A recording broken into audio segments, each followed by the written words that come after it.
So under theories of management, your next theory is about the contingency approach. See, contingency approach is also one of the modern management thought, but contingency approach is basically about understanding a thing. Key management is basically application of your own skill in a particular situation. तो जब हम management principles के बारे में एक line बोलते हैं या हम उसका एक फ़ीचर डिस्कस करते हैं that they are universally application, तो यूनिवर्सल एप्लीकेबिलिटी उनकी ऐसी नहीं है। ये एक डिसअप्रूविंग सिचुएशन हुई विद द टाइम कह लो, या जैसे जैसे थ्योरीज बनी और उनको एनालाइज भी किया गया, उनको अप्लाई किया गया, तब ये समझा गया कि हर एक पॉइंट या हर एक फ़ीचर हर एक इकोनॉमी में, कंट्री में, लोगों के साथ एप्लीकेबल नहीं होता। कुछ टेक्निक्स होंगी जो किसी सिचुएशन में काम करेंगी, कुछ होंगी जो नहीं करेंगी। कहीं पे क्वांटिटेटिव मेथड्स की ज़रूरत होती है, कहीं पे बिहेवियरल मेथड्स की ज़रूरत होती है, कहीं पे you need qualitative approaches also. So इसीलिए कंटिजेंसी अप्रोच की एग्जिस्टेंस आई, जिसे हम एक्चुअली बोलते हैं अ सिचुएशनल अप्रोच। जो अप्रोच आपको ये कहती है that management is all about tackling situations. So when you are tackling situation, because every situation is different in their own way, you have to find a solution, obviously in a unique way also. So contingency approach basically advocates that all the managerial actions and the organization design must be appropriate to the given situation. Again, I'm telling you, it means your action, the way you are working, the way you are designing your organization, or the way you are conducting your organization work should be according to the situation, should be valid only under certain condition. ठीक है? अब जैसे there is a very good example कि अगर आपको पता हो तो मुस्लिम लॉ के अंदर इंटरेस्ट लेना गलत होता है, यानी नहीं लिया जाता। अगर आप किसी को उधार भी देते हो तो उस पर इंटरेस्ट ना ले। सो इसीलिए मुस्लिम कंट्रीज़ में जितने बैंक्स होते हैं they can not charge interest there. That is wrong, क्योंकि वो बल्कि as a if you thought about the process and everything, वो वैलिड है, वो गलत नहीं है। लेकिन क्योंकि वो उस कंट्री के लोगों को रिलीजियस सेंटिमेंट्स को सूट नहीं करता या एक्सेप्टेबल नहीं है, तो इसलिए वो नहीं किया जाता। तो the point is that it's also called common sense approach. आपको अपनी कॉमन सेंस अप्लाई करनी बहुत ज़रूरी होती है। You can't go always by the theories.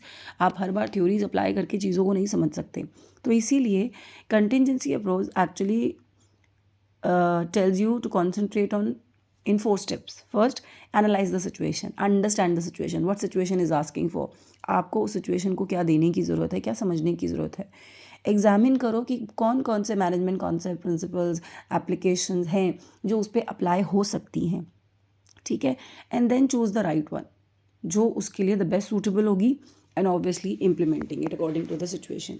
सो जो ये ग्रिड होती है which is also called a contingency model, the conceptual framework for the contingency model, वो आपको एक्चुअली ये बताता है that you have 2 kinds of variable which are actually affecting your managerial decision. One is your environmental variable, second is your management variable. Now these combinations are actually, you can say these blocks are actually different combinations of if and then.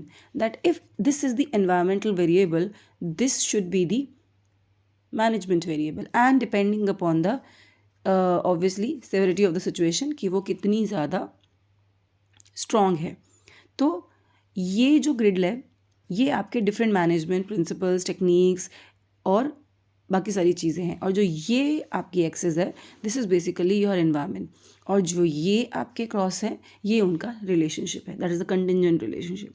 This is a general framework जिसमें कि ये माना गया है that there is a one variable which is independent, there is another variable which is dependent. So if is the independent variable which is occurring in the environment, and then is the dependent variable which is obviously the result of the same.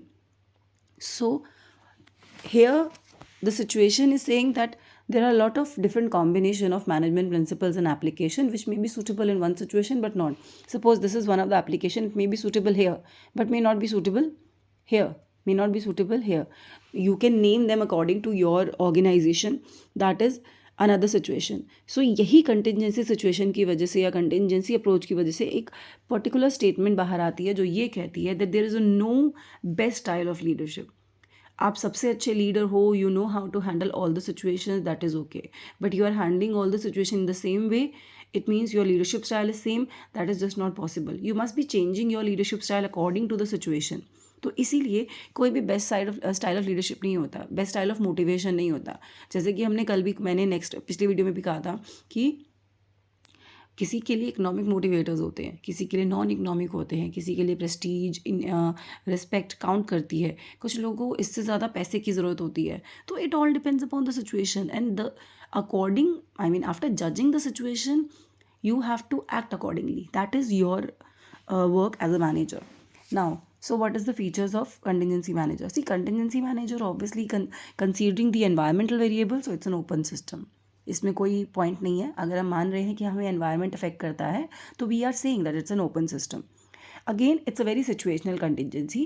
Again, I'm telling you that your leadership style, your organization structure, your motivation style, everything will change according to the situation. That is why we never handle one child exactly as the another one, because both of them or all of them are different. Okay, then it's a multivariate analysis. See, you can see that these are environment variables, so it means there are a lot of variables that exist in the environment which is affecting your organization, and it can be your human relation, it can be your political, social, legal, technical, you name it, they exist in the market. And there is a partial research orientation. Why it's a partial research orientation? Because you are saying that you are judging your management principle, their application, its concept, its technique, but differently in different situation. It means maybe leadership is leadership, but how you are applying that leadership, how you are motivating your employees, and it's different in every category. That makes you, that makes the application of contingency approach more viable. ठीक है. Now, why there is a congruence between organization and environment? See, congruence का मतलब क्या होता है? You can say a balance.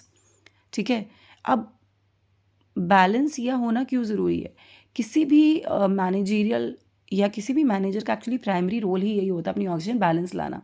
चाहे वो organizational goals और इंडिविजुअल गोल्स के बीच में हो, ऑर्गेनाइजेशन और एनवायरनमेंट के बीच में हो. आपका जो भी काम है वो है इन स्ट्रक्चर्स को बैलेंस करके रखना. अगर आप ऑर्गेनाइजेशन में हो और आप अपनी ऑर्गेनाइजेशन को एनवायरनमेंट के अकॉर्डिंग बैलेंस नहीं रख पाते, या कह लो कि स्टेबल एनवायरनमेंट नहीं रख पाते, तो क्या होगा? जब आप सुनते हो कि किसी ऑर्गेनाइजेशन में प्रॉब्लम है, कोई ऑर्गेनाइजेशन बैंकरप्ट हो रही है, उसके एम्प्लॉयज़ छोड़ के जा रहे हैं, या मे बी ऑर्गेनाइजेशन में से लोगों को निकाला जा रहा है, maybe there is a lay off, there are lot of things that you may heard in the market, but they happen only when the organization is not stable, when there is no congruence between the organization and its external environment. Maybe they are not able to handle the legal environment, maybe they are not able to handle the technical environment. कुछ भी जो जिस चीज़ को वो समझ नहीं पा रहे हैं या जिस चीज़ को वो हैंडल नहीं कर पा रहे हैं, तभी ऑर्गेनाइजेशन में प्रॉब्लम्स होती हैं.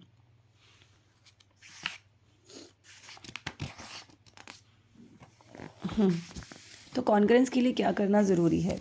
You should have a stable mechanist environment or structure and adaptive organization structure.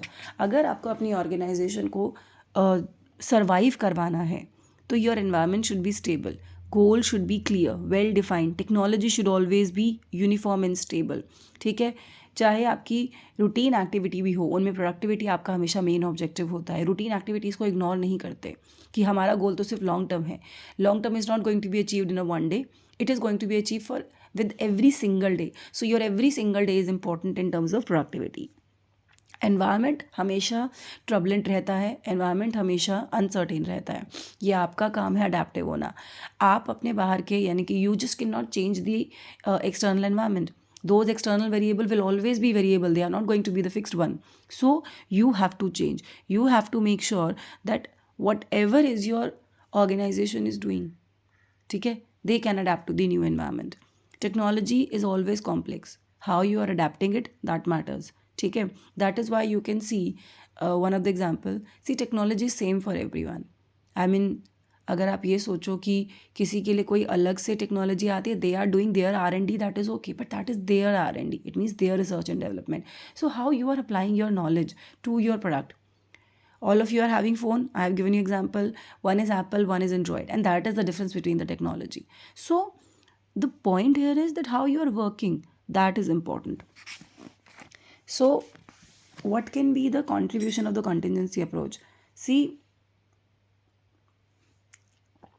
when you talk about contingency approach, उसका सबसे बेस्ट वे यही है या उसका contribution यही है कि वो आपको ये बताता है that there is just no way or the best way of applying the management method. There is no just best way of handling a given situation. There is just no best way to handle all the contingency. What is that? Do what is your best. ठीक है, आपको situation में क्या सही लगता है, accordingly do that, but that should be rational also. ठीक है. Contingency approach universality of management को रिजेक्ट करती है उनके according, because the theory is based on the situation only. So it means कि ऐसा कुछ भी नहीं है कि कोई एक सिचुएशन में सारे मैनेजमेंट प्रिंसिपल या एक जैसी सिचुएशन में हर मैनेजमेंट प्रिंसिपल अप्लाई हो जाता है. कुछ भी ऐसा नहीं होता.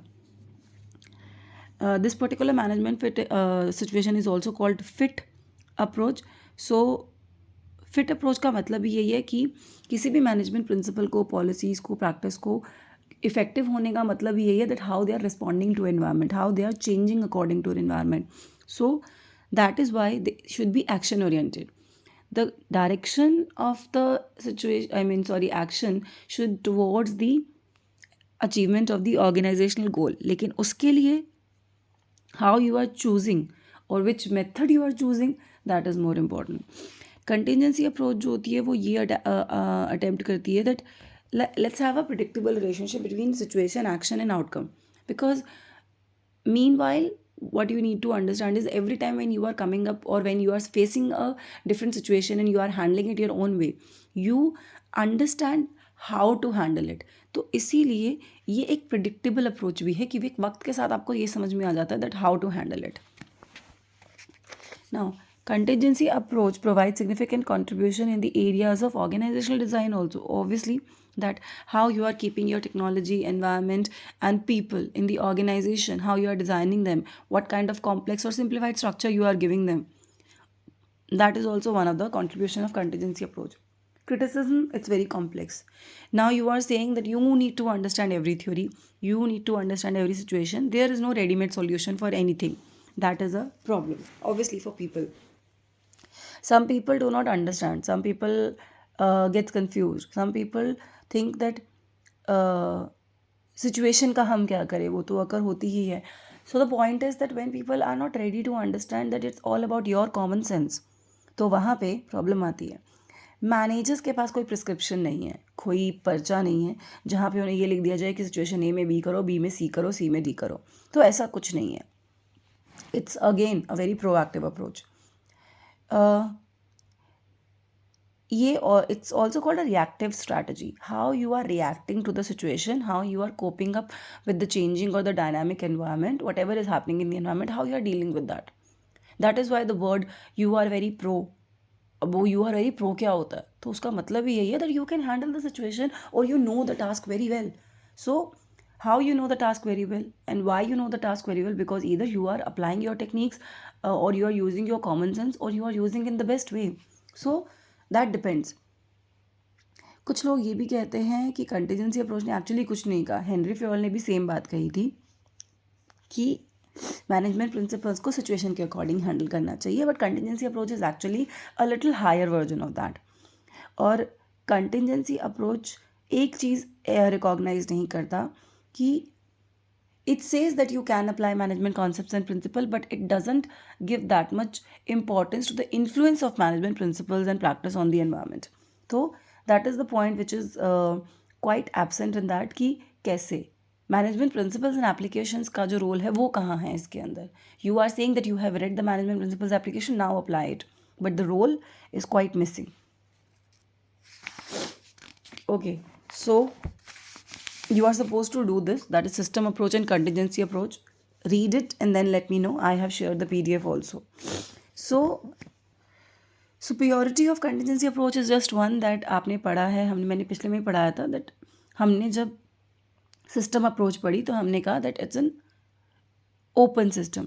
ये सिस्टम अप्रोच थोड़ा सा बेटर वर्जन है. ये सिस्टम अप्रोच के साथ साथ फ्यूचर डेवलपमेंट के बारे में, फ्यूचर के बारे में, आने वाली सिचुएशंस को हैंडल करने के बारे में भी बात करता है. ये आपको ये समझाता है कि वाई योर एनवायरनमेंट और the study of environment is too important. But एक ये मैनेजमेंट कॉन्सेप्ट्स और टेक्निक के इन्फ्लुएंस के बारे में बात नहीं करता। दूसरा, अभी भी अगर हम कंटिजेंसी अप्रोच की बात करें तो आपको समझाया जा रहा है, बट उसका literature on paper is not very much complete because literature is all about understanding the situation. So this was your contingency approach.